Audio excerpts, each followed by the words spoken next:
First of all, thank you so much for joining us today.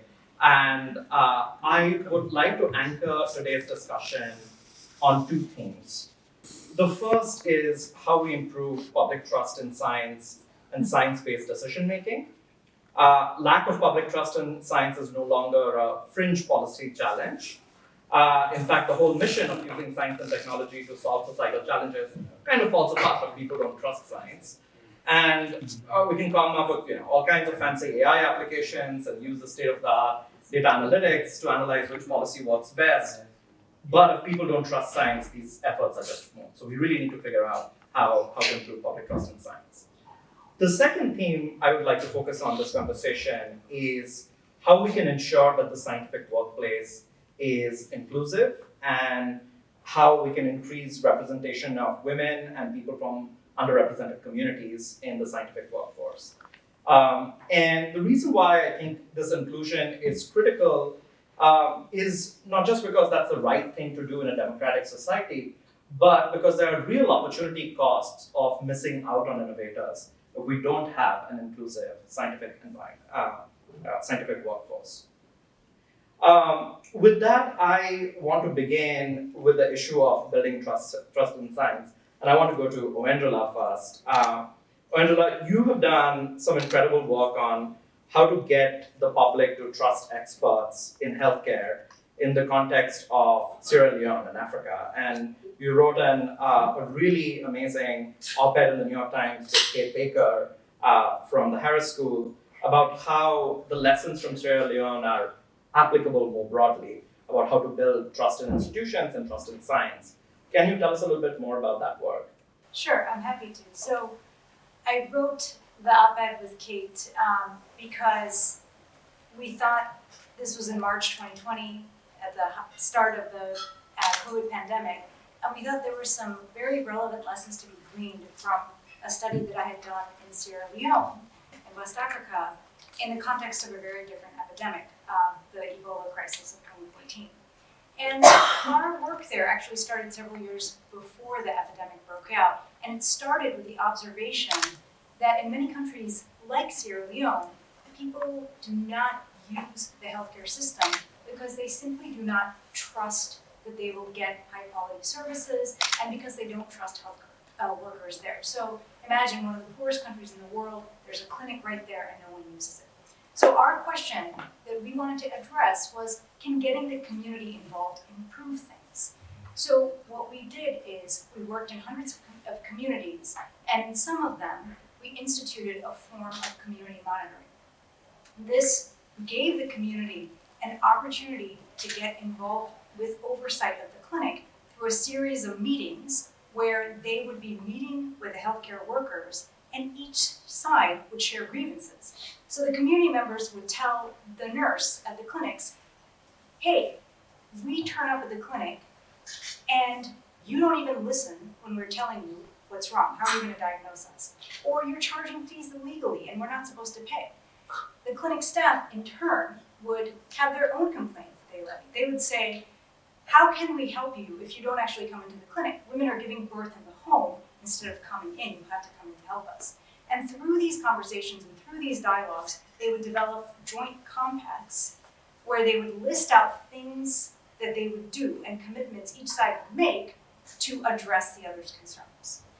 And what we observed was within a short period of time, these community interventions had positive effects.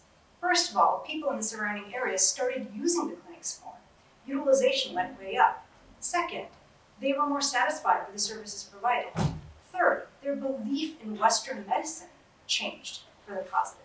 All of this suggested trust had gotten built up in the communities, and this changed their perspective on these places. And all of this ultimately translated into improved health outcomes. Child mortality fell by 38% in the surrounding areas of these clinics. But that wasn't all, because 2 years later, the Ebola epidemic broke out. And in many parts of the country, when people got sick, because they didn't trust the health system, they would actually hide their sick family members, or they would run away instead of going in to seek care. But we saw a completely different pattern in the community monitoring places. there, because trust had gotten built up, people went in and reported when they had Ebola. They tested at a higher rate. Reporting was 60% higher in these communities relative to the comparison places. We estimated that this slowed the spread of the epidemic by 20%, and we directly estimated that it reduced mortality out of caseloads by 33% in the places that had community monitoring. So these results really show us the potential power of community efforts to build trust and how they can help save lives and contain epidemics. So I have a couple of questions around that. First, I mean, I think this is an example of a great study where, in traditional development economics, you have people studying the US and then trying to replicate those models in other parts of the world. What I love about this is that this is a lesson from another part of the world which was so relevant in the in the beginning of the COVID pandemic. I mean, you could almost read the paper and be like, yes, this is absolutely relevant to rural America, or a part of Chicago where vaccination rates are low. But I'm also curious about the logistics of the people who are mediating these community interactions. Were they supported by NGOs or were they supported by governments? So we ended up having a very simple setup where there were local people from Sierra Leone who did some minimal facilitation. They would basically create these kind of scorecards where they would provide information to the community members about health indicators in their community to start the conversation off. The intervention itself was financed by the World Bank and was implemented through the government. So it was a joint product of the bank and the government, but with local staff who were basically kicking the conversation off, because you want a very simple structure to be able to replicate this in other places, and that's what we went for. That's incredible. I want to pivot to Aaron, because Aaron and I have talked about these issues for a long time, and we've extensively talked about the way in which the complexity of lack of trust in science. I feel like academically people sort of talk about the trust in science in a very sort of superficial way, and I have instances in my extended family. My husband is here, and I'm pretty sure he won't mind me sharing the story. We have an extended family member who's a big Elon Musk fan, totally into space travel, will not get vaccinated, right? Mm-hmm. And so it's very, very real to me at times. And then I find it very difficult and frustrating to be able to communicate some scientific findings when, in many other respects, someone is actually, scientifically quite interested and engaged. So, Aaron, I'm wondering if you can talk a little bit about the reasons why scientific distrust exists in the United States and maybe some of the studies broadly around the world. Great. Thanks so much for having me here today, first of all, and congratulations on your Equitech project. I was able to teach one of your classes on trust in science, so it's actually really great for me to meet some of the students, so congrats to all of you. Trust in science is very nuanced, and if we go back to my early years when I was working in a research lab, I would have said it was really important for people to understand core scientific concepts, thermodynamics, Newton's laws, how mitosis works. No. What I've learned over the past years as I've made this leap from the lab to the nonprofit world and working in science communication and engagement is the important part is for people to understand the process of science. Science is a continually evolving body of knowledge that is subject to rigorous review by its practitioners. When it fails and needs to be revised, that is science working really well. And that's what a lot of people, especially in the pandemic, have not understood. Science is not going to give us a clear-cut final answer for what everything needs to be. It's going to give us a recommendation for certain policies based on the information we have right now. And when that changes, that's science doing its job really well. We can look back to early in the pandemic in this country when the guideline was you should only wear a mask if you are symptomatically sick.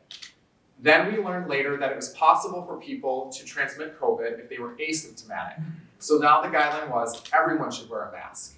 That's not a failure of science, that's science being successful.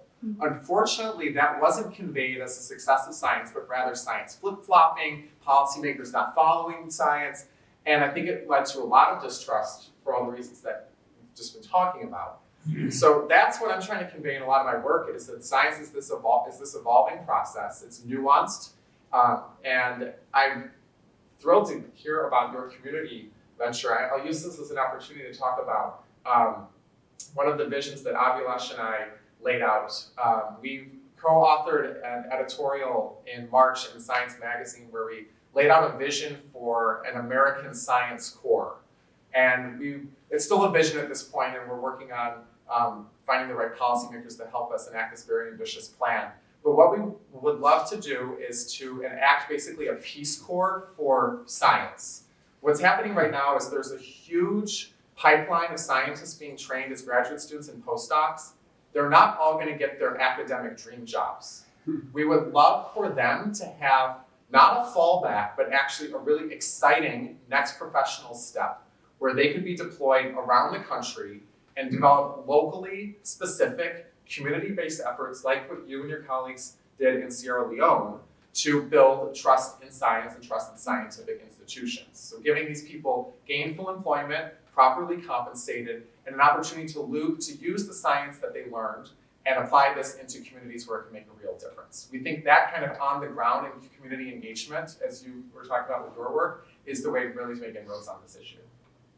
The idea of community engagement, I want to loop back with you a little bit, Oeindrila, because every time people talk about community engagement, you see science and tech people just roll their eyes and like, oh my god, community all over again. But this is, the evidence says that is what is needed. Oeindrila, you've also, I don't want to be glib here, but you've also worked on community engagement in other extreme situations like post-Civil War reconciliation. And I'm wondering if you can speak a little bit to how universal it seems these community building exercises are in rebuilding trust in different domains, right? I mean, that's something which has been very interesting from the political science literature to see how much rebuilding trust can be done, and war is the ultimate breakdown of trust. And your work has shown that even in sort of post-Civil War Sierra Leone, there are ways to rebuild this trust if you have these community interventions. And if you could sort of speak to that a little bit. I can, and yes, Civil War is a very different context than academics. So, on that note, I think I'd like to start off by telling you a story, if we're going to talk about conflict. So, when I first went to Sierra Leone, I met a woman named Marai. And during the war, one day, Marai heard that the rebels were coming to her village. She wasn't there. When she heard this, she rushed to get back. And when she got back there, she saw the smoke and she realized she was too late. The rebels had set fire to her house, and Marai watched as the house burned to the ground with both her mother and her daughter inside. Now, later, Marai would learn that it was another woman in the village, Fatu, who had given away the location of her family to the rebels. And if it hadn't been for Fatu, she would not have lost her family that day.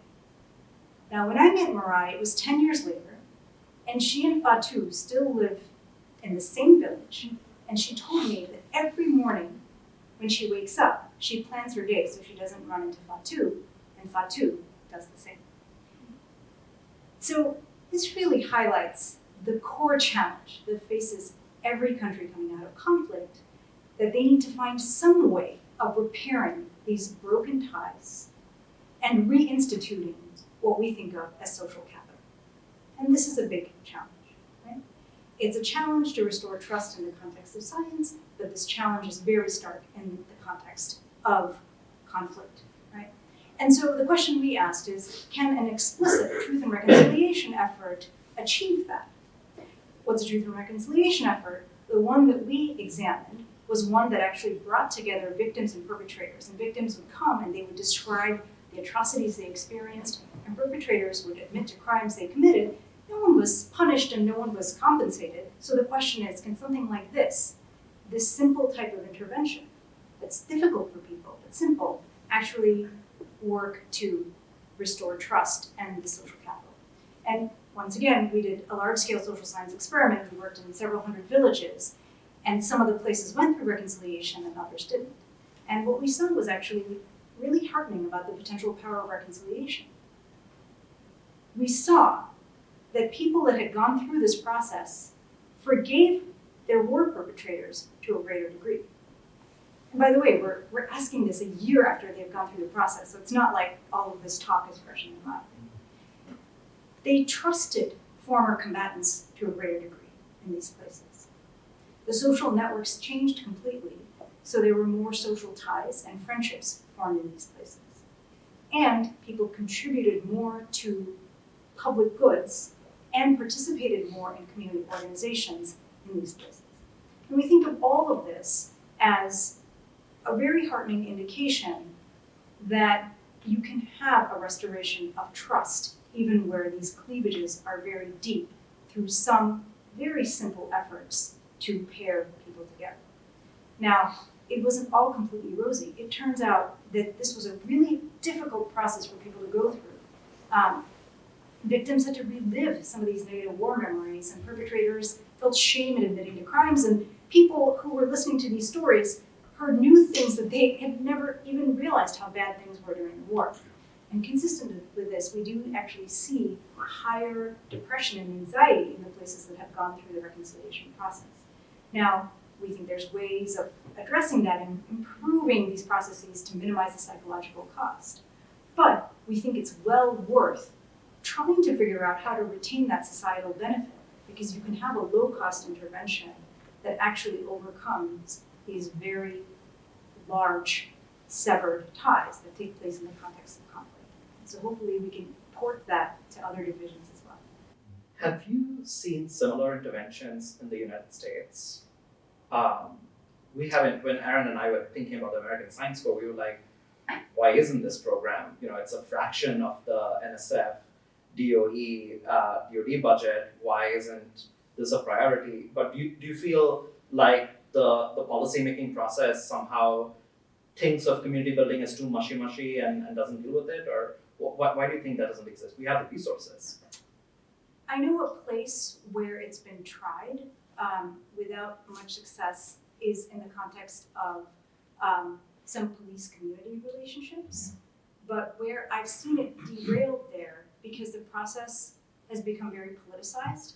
So instead of it being a conversation where two people are talking about their experience and community members are witnessing, it becomes sometimes an opportunity for people to take the stage and grandstand about the political position. And they're no longer talking to each other, they are talking to a broader audience. So I think that there's great possibilities for doing that in a number of different realms and divisions, but I think it has to be done in a way that prevents this kind of politicization.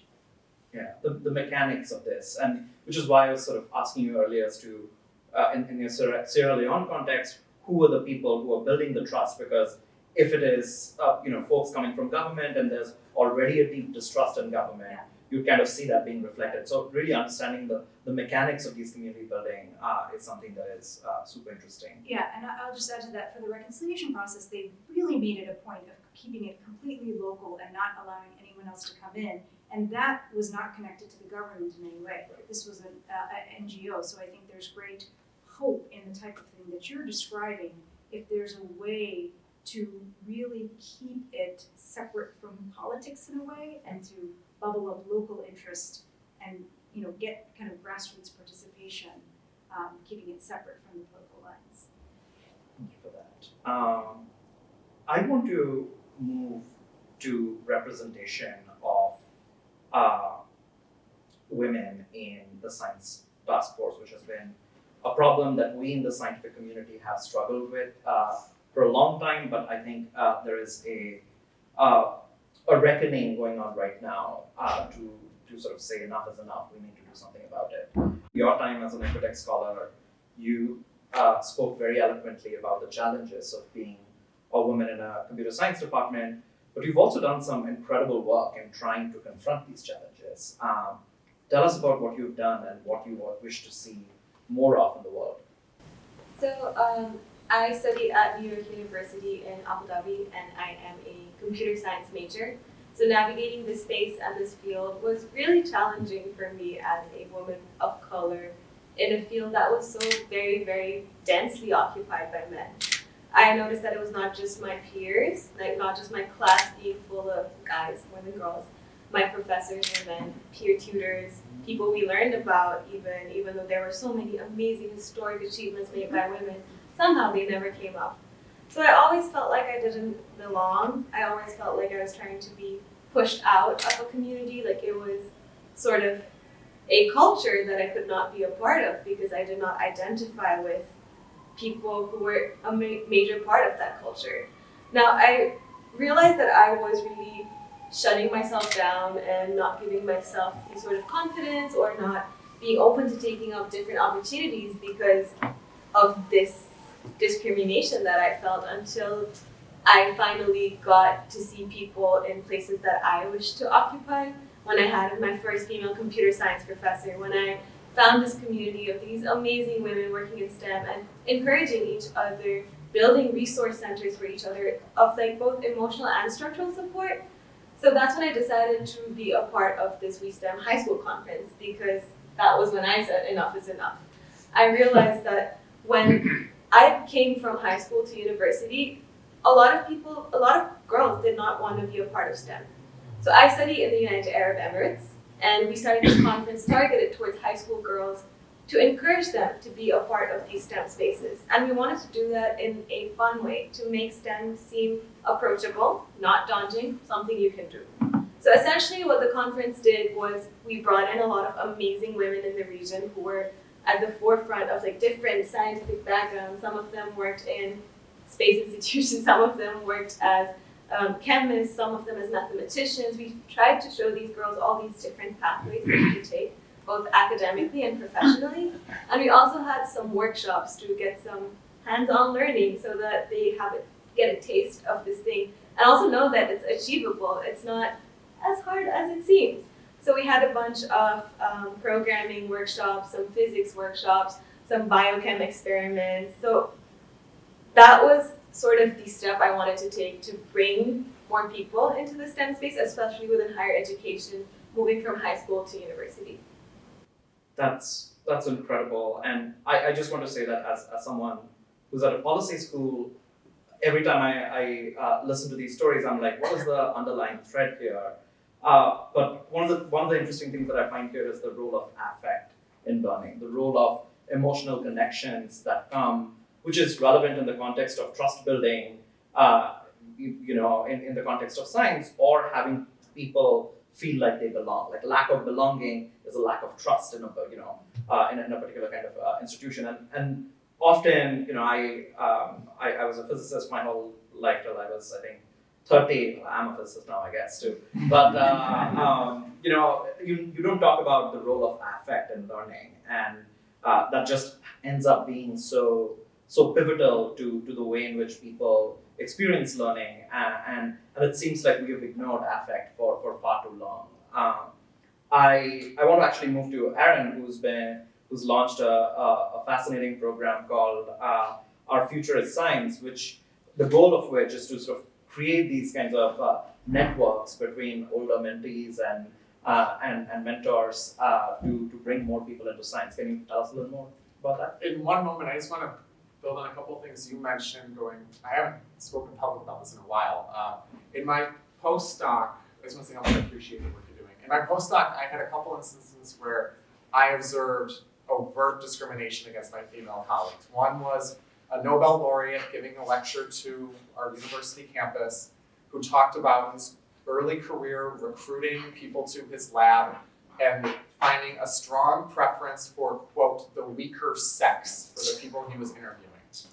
I wrote a letter to the university president to say this is not acceptable language in our public setting. A few weeks later, I don't know how this was happening all at once, I was at a seminar at a neighboring university. My wonderful colleague Tamara was sitting in the front row. She wanted to ask a question at the end. She had her hand up high. The male seminar convener, looked at any other questions, anyone else we can call on, he wouldn't call on her. And I went up to him after and said, why did you ignore her question? She had her hand up the whole time. And I said, you only called on men. And he said, what's your point? So I wrote another letter, Women in Science at Rockefeller University, saying, we've learned that you're really vocal about these things, would you join our group? And so I became the sole male member of Women in Science at Rockefeller University. And I just want to say how important it is for men to become advocates in these spaces too. Women's issues are men's issues. We wouldn't have any of these problems if men were invite men to a lot of your women discussions. I think it's really important that they're there and they hear what they need to be doing better. So fast forward several years now to this month. I've launched a program at the Aspen Institute that I'm really proud of. It's called Our Future is Science. And it's building on this observation that my colleagues and I made starting about 2 years ago. We saw all this amazing youth activism around the world, kids marching in the streets for all these causes that are really rooted in science, climate change, water management, but we didn't see, and we still don't see, clear trajectories for how those really passionate youth can channel their energies and become scientists and do something concrete about the issues they're really passionate about. To reduce it significantly, how does Greta actually become a scientist? It's great she's mobilizing this network of her peers, but how do all those kids actually become scientists? And we think a big issue is lack of mentorship, lack of role models. As you were saying in your own experience, there was no one who looked like you who was teaching your classes. You can't be what you can't see. So we just recruited our pilot cohort of 33 high schoolers. They're mostly BIPOC Americans, and we're matching them with graduate student mentors, and they're going to go on a 9-month journey on the connections between science and social justice. So to help them understand how science can be used as a subversive tool to make a difference in their communities. That it's not the things I was talking about before, thermodynamics, all this distant stuff, but actually science can be used to make a clear difference in all the issues they're really passionate about. So that's, we just recruited them, and there's a part that I hope some of you will get to participate in. We're launching a complimentary media campaign, and we want people to tell their stories or their visions for how science can improve their communities. So we're going to give prizes to the most compelling submissions we get from high schoolers. So be on the lookout for that. It's called Our Future is Science. That's wonderful, and I'm really, really excited about how it takes up. And if you know, you can see the sense, the theme here is that science needs to get out of the university. But we have problems in the university. Oeindrila and I are at a public policy school, and I want to pivot a little bit towards the challenges that exist in the academy itself when it comes to representation of women and people of color in science, but also the challenge that you see in translating research that you do into actual practice in the world. You know, when I moved to the policy school, I thought everyone's going to, the mayor of Chicago is going to read my papers, and voila, we're going to have, my table 8 has all the solutions, and we're going to win. We're going to solve crime. And of course, that never happens. So I'm kind of wondering if you can speak to the two things, right? One is how you feel about, and what you think needs to change in academic institutions when it comes to representation, but also the kind of challenges you see in translating academic research into actual policy practice. Yeah, so on the first one, I'm an economist, and we have a serious problem in economics in terms of gender representation. So, certainly in terms of recruiting female academics and female faculty, we need to do better. And one obvious starting point is even casting a wider net in terms of recruitment. So the way the process works is if we at University X want to hire potential PhD students, we look to University Y, and there's a specific placement director or a committee of people who tells us, hey, look at these PhD students, right? And that's the process. And we sort of say, okay, we'll look at these PhD students. But you don't know where bias in the system lies or who it lies with. So one of the things that we need to do, and we're trying to get better at doing, is looking ourselves, enlisting a wider range of people to look at a wider range of people to potentially hire, because otherwise the existing very narrow system is not really getting us there. But everybody focuses on recruitment in terms of like getting women in. The thing that I think we don't talk about as much is how we treat women in academia once they get there.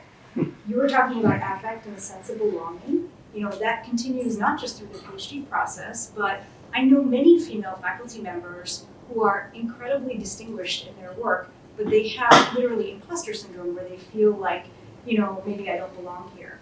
Second, women are often stretched really thin, in part precisely because there's very few of them.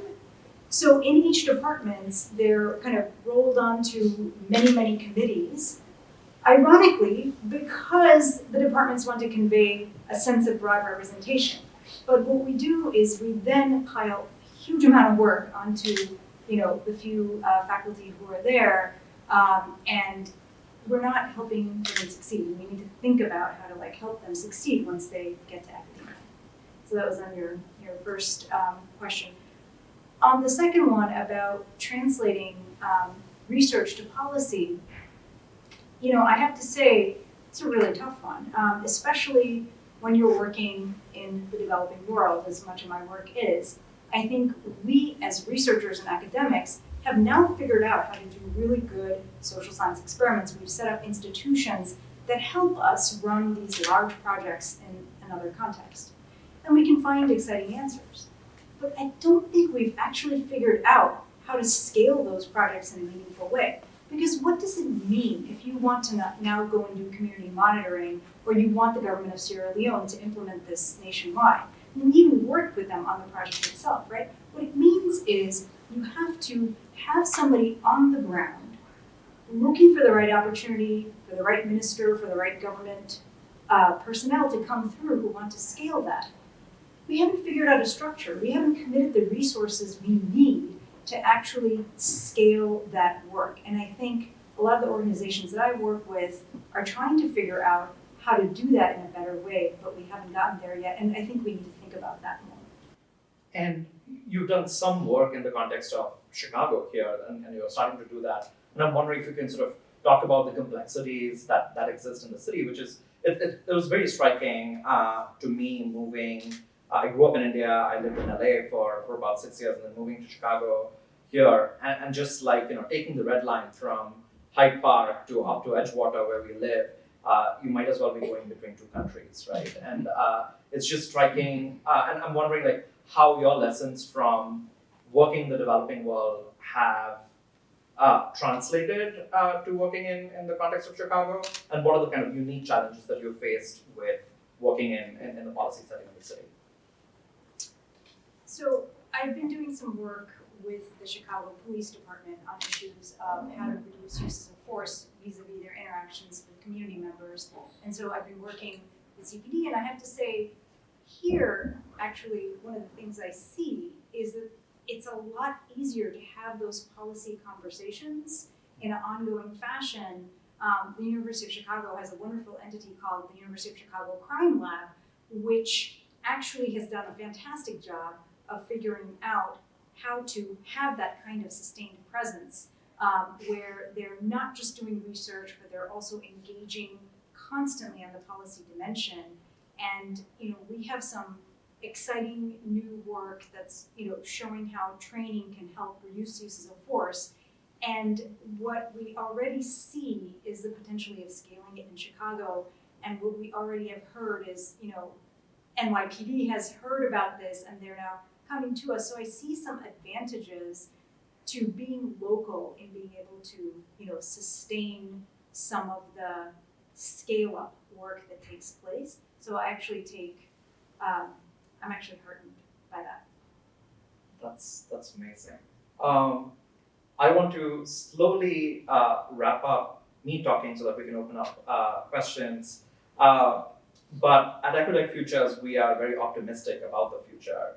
And I'm wondering if the three of you can tell us a little bit about an idea or a policy that you are optimistic about, or you think is going to make a really interesting change in the future from your domain and from ways in which it relates to the themes that we've been talking about today. Ayusha, how about you go first?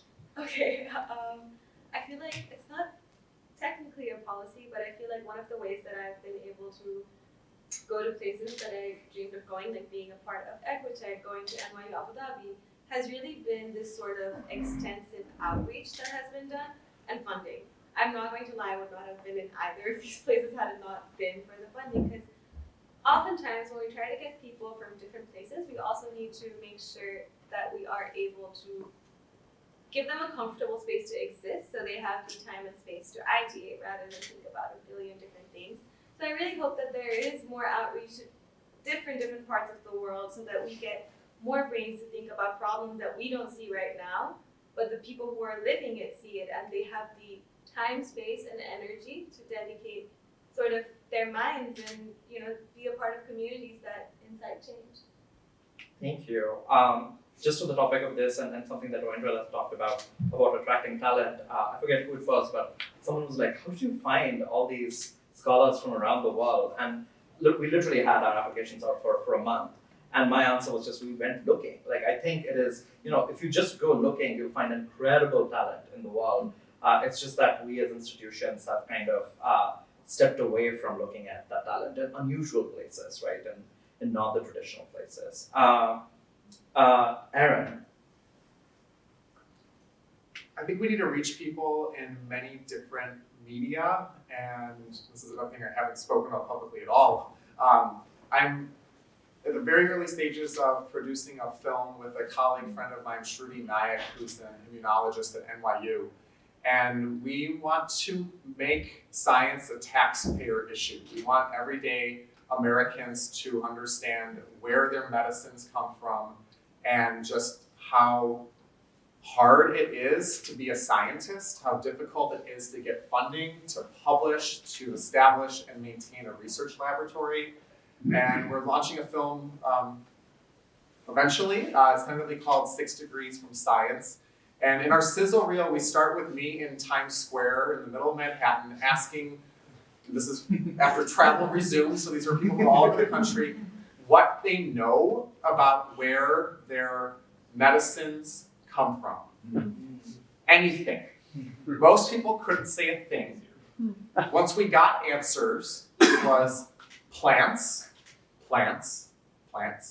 CVS or my pharmacy, my doctor. One person said big pharma, and one person said science labs. Just showing this huge disconnect between medicines that people take every day and do trust, vaccines that a lot of us have taken and do trust and many don't, but no idea where they actually come from. Scientists, through establishing their labs, the trials and tribulations of applying for grant funding, make it a lot of tension and drama, create big characters and show the human sides of these people, and we hope that this can help you bring people on board to show that science is a really tough field that we have to support with more funding, most of which comes from the federal government. That's amazing. I just had this very funny vision of, you know, the naked cowboy and Batman in Times Square. Yes. Some of that. Yes. They didn't know where their medicine was coming. That was really funny. Oeindrila. So I think I want to throw out a question. I don't know if that's, you know, fair game, but so it's a thought and a question, which is, if we're going to build trust in science, can we enlist religious leaders to help us?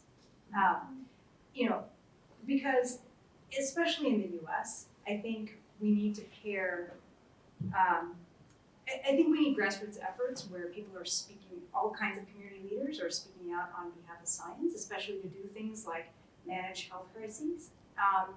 And we need voices that are not seen as along a particular political divide, and we need trusted individuals and trusted leaders, and religious leaders can play this role.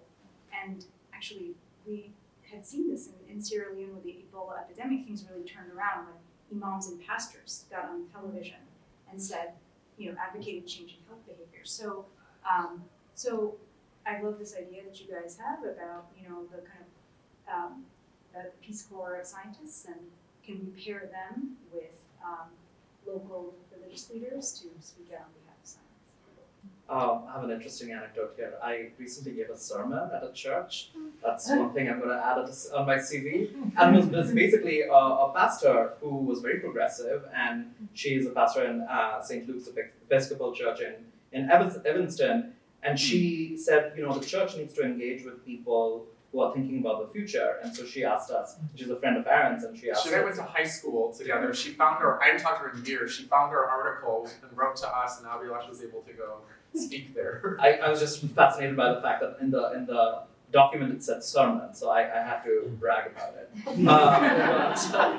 But what was very interesting was to sort of see, I don't think that we have the equivalent community institutions that churches were back in the day, so to say, where people really came together and formed those social bonds, and you know those social bonds were deep, and therefore was like a point where you could target people to build trust in a certain idea, and those bonds and those structures have kind of eroded away as we've kind of moved away from there. And so how does engaging in spaces where you know scientists don't venture out to, why is that important? I think that's a great point actually, and something that Aaron and I actually wrote in that paper, that you know we really need to engage with religious leaders to make sure that we build greater trust in science.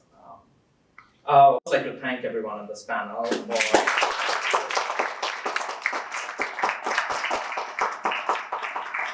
this amazingly insightful conversation, and open it up to people to ask questions. Please feel free to mingle, and there's some more food and drinks, and thank you again for being here. I really, really appreciate it. On a cold Chicago evening. You have many other things to do, so to come here and mingle, I really appreciate it. Thank you.